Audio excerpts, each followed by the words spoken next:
I might still be able to finish them before the end of the year, but that's another story. Okay, that's besides the point. So right now I want to talk about 12. I saw oh my god, my brain is lagging. So I saw a video where this lady came and said she's just gonna do 12 books for 2026. So that's what I'm doing, because when I think about it, there are still new books that will be released next year. I don't know what the flip is gonna happen next year. I might be busy with wedding planning and stuff. Yeah, so 2026 I'm going to be reading 12 books, and they are all physical books, and also they are all excluding series. I've gone through the list. I'm moving anything that is a series or yeah. So let's get straight into it. I think I'm talking too much already, although you guys say you like my voice. Thank you so much. Thank you. Love. Yeah. Okay, so the first one, well, not in the order, but I'm going to be reading Clap When You Land by Elizabeth Acevedo. I love this author. I've read Family Lore. I've read The Poet X. I've read With the Fire on Eye. I've read her books and I love them so much. Her writing style, her audio narration, wonderful, perfect, beautiful. So this is Clap When You Land. It says, I'm the child our father left her for in the summers, while she is the child my father left me for my entire life. Ooh. Camino leaves for her father's visit to the Dominican Republic, but this year, on the day when his plane is supposed to land, Camino arrives at the airport to see crowds of crying people. In New York City, Yahaira is called to the principal's office, where her mother is waiting to tell her that her father, her hero, has died in a plane crash. What a flip. Separated by distance and Papi's secrets, the two sisters are forced to face a new reality in which their lives are forever altered. Now Camino and Yahaira are both left to grapple with their grief, their newfound love for one another, and what it will take to keep their dreams alive. Oh my god.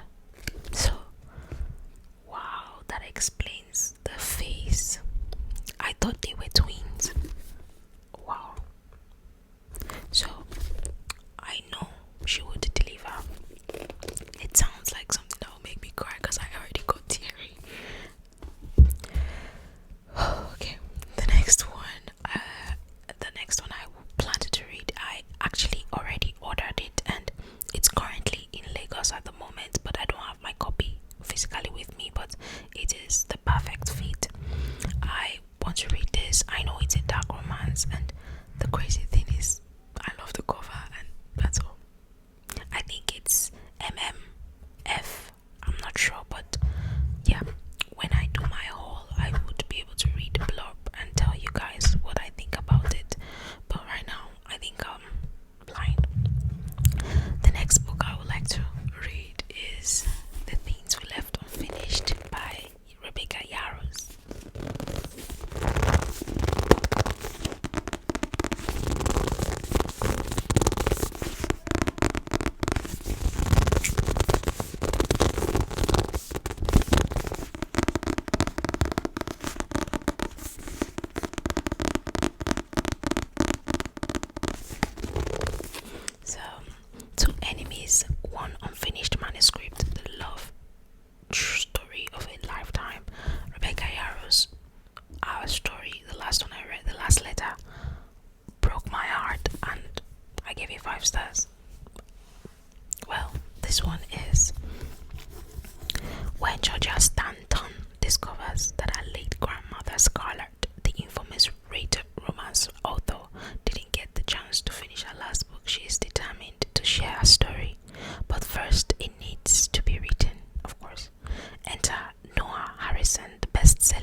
are not about to discover that not all love stories have a happy ending. Well, I won't be surprised if somebody dies. Then, the next one I would like to read is Christina Anna's The Four Winds.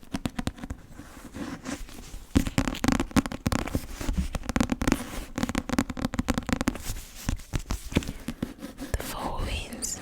So I like how this feels so like it feels so rough. It feels so rough, like it's real, like the weeds are like 3D. The Four Winds is about I have no idea, but Christina Anna is one of my favorite authors. My least favorite so far by her is True Colors for now. Okay, so Texas 1921, a time of abundance. The Great War is over. The bounty of the land is plentiful, and America is on the brink of a new and optimistic era. But for option, the future seems bleak until the night she decides to change the direction of her life and makes an impulsive choice that ruins her reputation.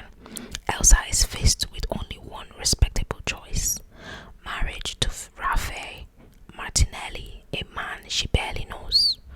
By 1934, that's 13 years after, the world has changed. Millions are out of work, and drought has devastated the Great Plains. Farmers are fighting to keep their land and their livelihoods. As crops fails, water dries up, and the earth cracks open. Dust storms roll relentlessly across the plains. Everything on the Martinelli farm is dying, including Elsa's tenuous marriage. Each day is a desperate battle against nature and a fight to keep our children alive. In this uncertain and perilous time, Elsa, like so many of her neighbors, must make an agonizing choice: fight for the land she loves, or leave it behind and go west to California in search of a better life for her family. Well, Christina Anna always makes me cry and boil, and my friend loves this book so much. She cried a lot, so I expect nothing less. The next one on my TBR is When the Moon Hatched by Sarah Parker. Guys, I did something ridiculous. I bought a special edition of this book because it was so freaking gorgeous. I think it's the deluxe edition.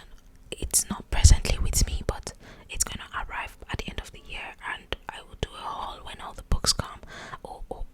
And besides, I am going on a book buying limit next year because I have this. So why the flip do I keep on buying books? And look at this. Well, I sell books, but you know the point. But yeah. Anyway, When the Moon Hatched, my friend loved this book so much. So when I saw this edition, I was like, what the flip? I want it. It was so freaking expensive in my country, but it's cute. So I hope that I love it so much. I hope that the story will be worth it, because what will I do if I don't like the story? Of course I wouldn't sell it. So the next one I would like to read, there are two Frederick Bachman books on this for next year, because so the first one is My Grandmother Asked Me to Tell You She's Sorry. I've read just two books by Frederick Bachman, and I have to say the man is one of my top authors. I love how he writes, or I love the audiobook narrator, because I think she's the one that makes the story wonderful, also the way she reads. But let's see what this is about. Elsa, another Elsa. What is wrong with them?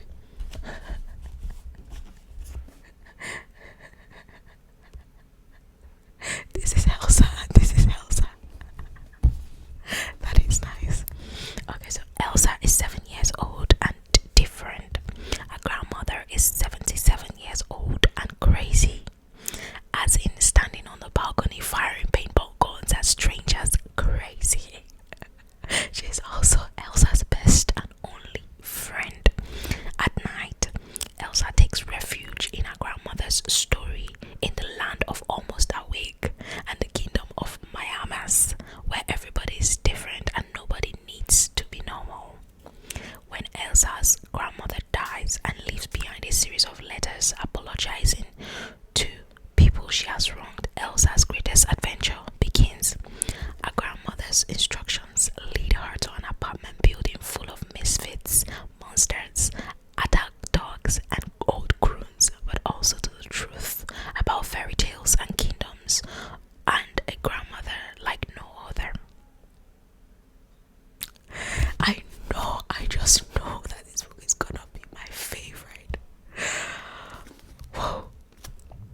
his first book, you know what I did? I asked ChatGPT to, so I said, "Hey CJ, can I have Frederick Backman's books in the order of publication?" So Frederick Backman wrote A Man Called Ove first, then this is the second, then the third is Brit Marie Was Here, then Bear Down, then Us Against You, then Anxious People, The Winners, The Morning Star, and every morning The Way Home Gets Longer and Longer. It's a novella, but yeah. So I told ChatGPT that he skipped the newest one, My Friends, so he added it to it that it's a new book. That's why he didn't put it in the list. Whatever. So I told ChatGPT that I have read Anxious People and I fell in love with his writing, then fell harder after reading My Friends. What should I read next? So CJ gave me like a list of books. It says, so suggested I should read A Man Called Ove first, then I should read My Grandmother Asked Me to Tell You She's Sorry next. So of course I'm going to be reading this A Man Called Ove. It's a buddy read with my friend Kenny, so I will make sure we pick this up. I'm not sure about January, but I'm definitely sure about maybe February. Like, I know it's gonna be early in the year. So A Man Called Ove. At first sight, Ove is almost certainly the grumpiest man you will ever meet. A commodian with staunch principles, strict routines, and a short fuse. People think him bitter, and he thinks himself surrounded by idiots. Ove's well-ordered solitary world gets a shake-up one November morning with the appearance of new neighbors, a chatty young couple, and their two boisterous daughters who announce their arrival by accidentally flattening Ove's mailbox with a cue ball. What follows is a heartwarming tale of unkempt cats, unlikely friendships, and a community's unexpected assessment of the one person they thought they had all figured out. Oh, I love this. It's gonna make me laugh, I'm sure. I think I would love this story so much. I'm not sure if I'll follow CJ's author, but I should. By the way, CJ is ChatGPT. I just call him CJ. My camera is overheating at the moment, so I think I will have to take a break. When it goes off, I still have some more to show you. The next one, Before I Let Go by Kennedy Ryan. I have had this book for a very long time, and now I think there's a book 3, but since it's not like a continual series, it's like different couples, so that's why I added it in here. So it says their love was supposed to last forever, but when life delivered blue after devastating blow, Yasmin and Josiah found that love had its limit. It couldn't save their marriage. Yasmin wasn't prepared for how her life fell apart, but she's finally starting to find joy again. She and Josiah have found a new rhythm, co-parenting their new 2 kids and running a thriving business together.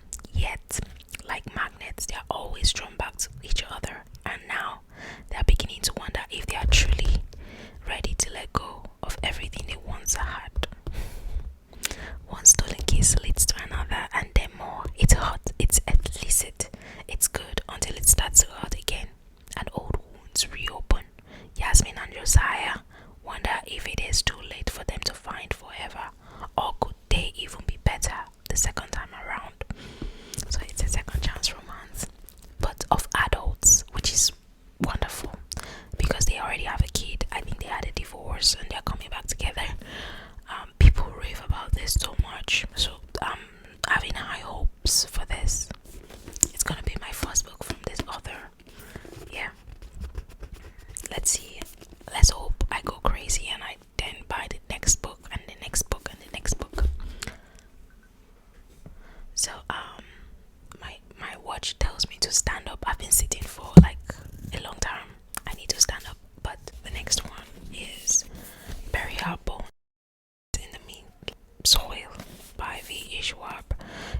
it says 3 young women, their bodies planted in the same soil, their stories tangling like roots. This is a story about Onga, 1532, Santo Domingo de la Calzada. A young girl grows up wild and wily, and Maria knows she can only be a pawn in men's games. So when an alluring stranger offers an alternate path, Maria makes a desperate choice. This is a story about love. 1827, London.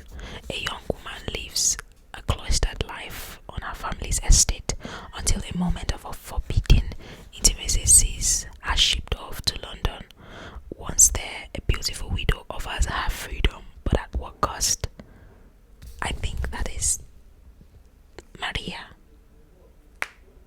Then, this is a story about rage. 2019, Boston College was supposed to be a fresh start. That's why Alice moved halfway across the world.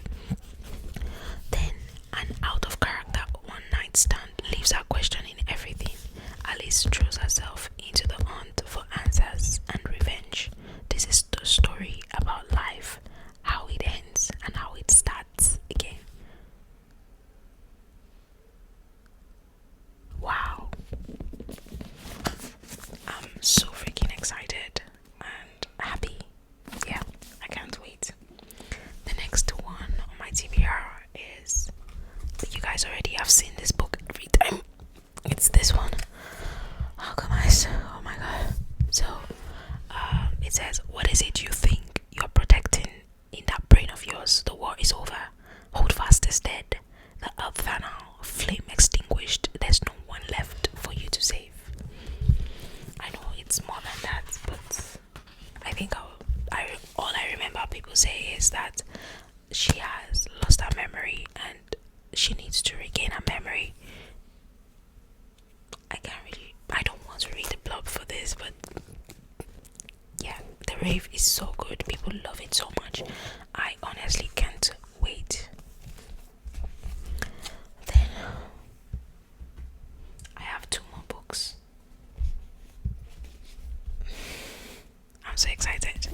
So, The Sword of Kaiken by M.L. Wang.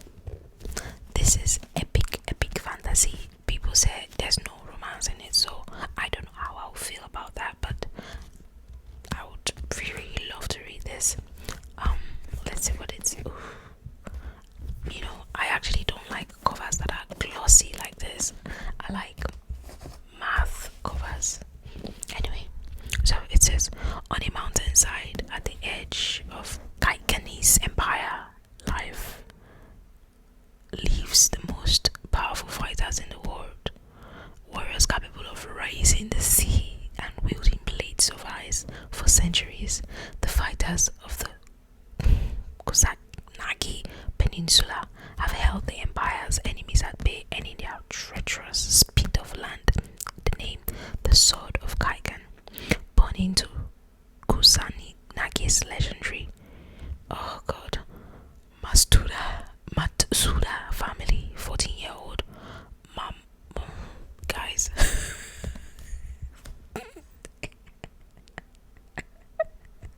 Guys, permit me not to read this. Oh my god, the names are so freaking difficult to read. Okay, Sword of Kaiken is on the list. Let's assume I finished reading the blurb. But I really don't even care about the blurb because I've had good things and I'm really curious. So yes. And the last book on my 2026 TVR is a small book, of course.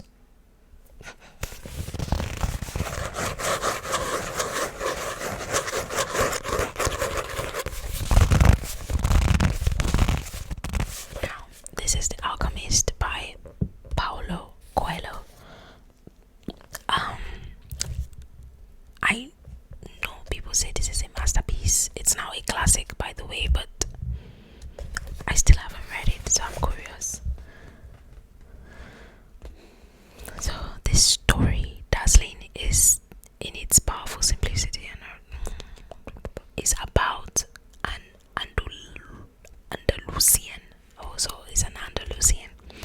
a bad boy named Santiago who travels from his homeland in Spain to the Egyptian desert in search of a treasure buried in the pyramids. Along the way, he meets a Gypsies woman, a man who calls himself king, and an alchemist, all of whom point Santiago in the direction of his quest. No one knows what the treasure is or if Santiago will be able to surmount the obstacles along the way, but what started out as a journey to find worldly goods turns into a discovery of the treasure found within. Wow, that's